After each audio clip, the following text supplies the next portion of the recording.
Hello दोस्तों, आज की कहानी अगर अच्छी लगे तो प्लीज़ मेरी वीडियो को लाइक और चैनल को सब्सक्राइब करें।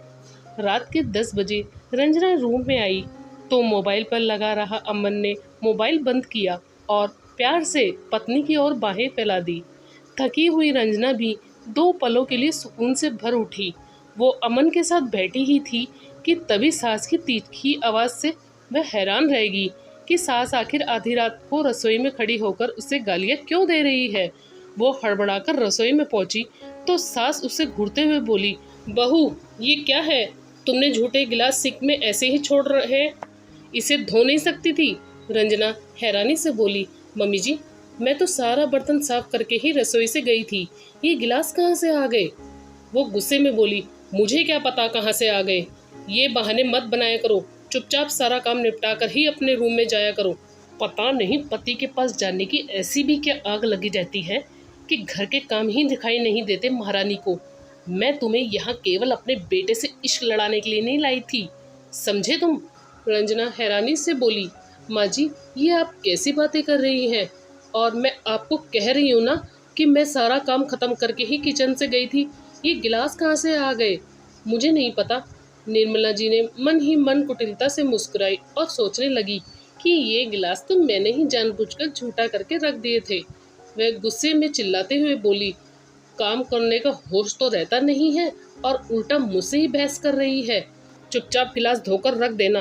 अरे घर की बहू ऐसी नहीं होती है, थोड़ा तो तुम्हें सास का लिहाज भी करना चाहिए। अभी तक मैं जगी हूँ और तुम अपने रूम में बंद हो गई। मुझे नहीं पता था कि तुम्हारे माता पिता ने तुम्हें कोई संस्कार दिए हैं या नहीं। रंजना का गला भर आया, वह भरे गले से बोली, माँ जी आपकी बेटी भी किसी के घर की बहू है, अगर उसे भी कोई ऐसी कड़वी बातें सुनाए तो क्या आपको अच्छा लगेगा। निर्मला जी गुस्से में भड़कते हुए बोली, मेरी बेटी से खुद की तुलना करने की जरूरत नहीं है, कहाँ मेरी बेटी और कहाँ तू, वे तेरे जैसे नहीं है। रंजना की आंखों में आंसू बहने लगे। तभी अमन भी सास बहू की बहस सुनकर रसोई में आ गया। वह चिढ़ते हुए बोला, माँ अगर रंजना कमरे में चली भी आई तो इसमें बेशर्म होने वाली कौन सी बात है।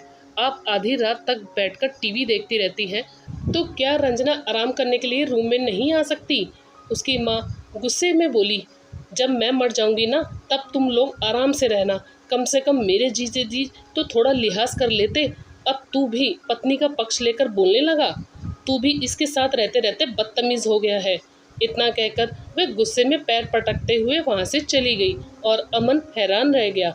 जब से उसकी शादी हुई थी तब से उसकी माँ का व्यवहार दिन पर दिन बदलता जा रहा था, और आज तो माँ ने उसे क्या क्या सुना दिया था। अमन भी चुप नहीं रह पाया, वह गुस्से में माँ के कमरे में गया और कहने लगा, माँ तुम क्या कहना चाहती हो कि शादी के बाद मैं अय्याशी कर रहा हूँ। अगर ऐसी ही बात थी तो तुमने मेरी शादी क्यों करवाई, बस इसलिए कि तुम्हें घर का काम करने के लिए एक मुफ्त की नौकरानी चाहिए थी। बोलते हुए उसकी आंखों में आंसू आ गए। वह माँ से यह सारी बातें कहना तो नहीं चाहता था, लेकिन आज निर्मला जी ने भी उसे इतना मजबूर कर दिया था कि उसे बोलना पड़ रहा था। बेटे का ये रूप देखकर निर्मला जी रो पड़ी और कहने लगी कि जिस बात का डर था वही हुआ, तेरी पत्नी ने तुझ पर कोई जादू कर दिया है, इसलिए तू ऐसी बातें कर रहा है, वरना पहले तो तू मेरा कितना सम्मान करता था। अमन रो पड़ा और कहने लगा, माँ तुम ऐसी बातें क्यों करने लगी हो, मैं तो आज भी तुम्हारा उतना ही सम्मान करता हूँ, लेकिन तुम हाथ धोकर मेरी पत्नी के पीछे ही पड़ी रहती हो, ऐसे कोई इंसान कैसे जी पाएगा।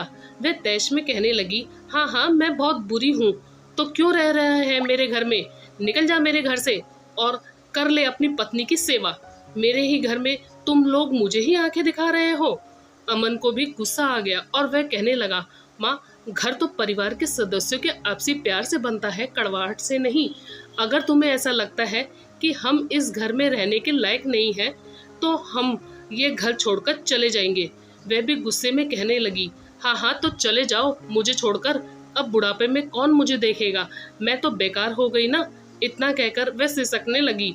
कभी भी बहू से बहस होती थी तो वह यही हथियार चलाती थी और कहने लगती थी कि तुम लोग घर छोड़कर चले जाओ, तो वह लोग खामोश हो जाते थे।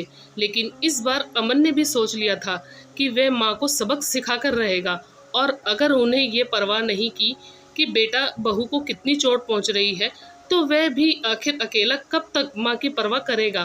तो वह भी गुस्से में बोला, ठीक है माँ, अगर तुम यही चाहती हो तो मैं अपनी पत्नी के साथ ये घर छोड़कर चला जाऊंगा, लेकिन मैं उसे पल पल इस तरह घुटकर जीते हुए नहीं देख सकता। निर्मला जी कहने लगी, हाँ अच्छी बात है, तुम ले जाओ अपनी पत्नी को, अब तो तुम्हें उसी के लिए जीना है। माँ तो तुम्हारे लिए कुछ है ही नहीं। अब माँ जितने ही ताने मार रही थी, अमन का गुस्सा बढ़ता जा रहा था। वह सोच रहा था कि हम लोग माँ का कितना सम्मान करते हैं, फिर भी माँ हमें एक पल सुकून से जीने नहीं देती।